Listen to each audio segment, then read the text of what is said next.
All right, Mathmaniacs, this is Mrs. Long, and we are looking at questions like you will see on your Unit 7 test.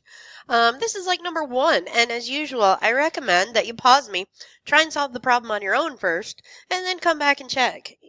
Did I do it right? Are there things I could have done differently? That kind of thing. Okay? So this is number 1, and the first thing I notice when I'm reading over this problem is it says, if f of x varies directly with x, and f of x equals 12 when x equals negative 16, find the value of f of x when x equals 20. So, like I said, the first thing I noticed here is that this is a direct variation problem. Just like a crime scene, they've given us a clue to tell us how to solve it, and we know that it is a direct variation problem. And I know that there is a formula for direct variation, and that is f of x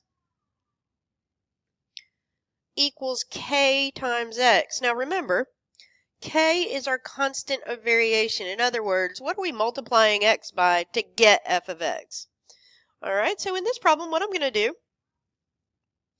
is my first step is I'm going to try and find the constant of variation. Find k. Okay, so I come up here and I see that f of x equals 12. So in my formula,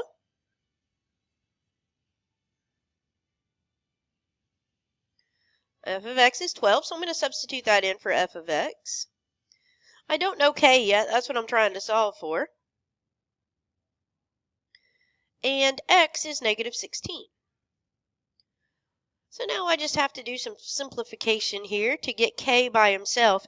And right now I'm multiplying k times negative 16. So to get rid of that negative 16, I'm going to divide by negative 16. And just remember, whatever I do to one side, I have to do to the other side. And if I were to simplify that fraction, I would get negative 3 over 4 equals k.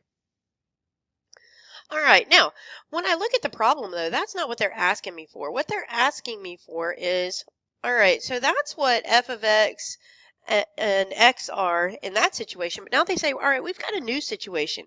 And they want to know, what is f of x when x is 20? So let's take a look at that. And the way we're going to do that is we're going to substitute that back into the formula. All right, so I'm going to use that same formula again. F of x equals k times x. This time, though, I don't know f of x, so I'm going to have to keep that. I do know k now. Remember, we found that over here. That's why we did this step. So I'm going to plug in negative 3/4 for k. And then for x, remember in the problem up here, it says x is 20. All right, and when I do that, I get f of x equals, remember, negative 3 times 20 is going to be negative 60 over 4.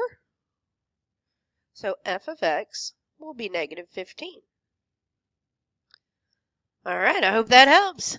Good luck on your direct variation problem.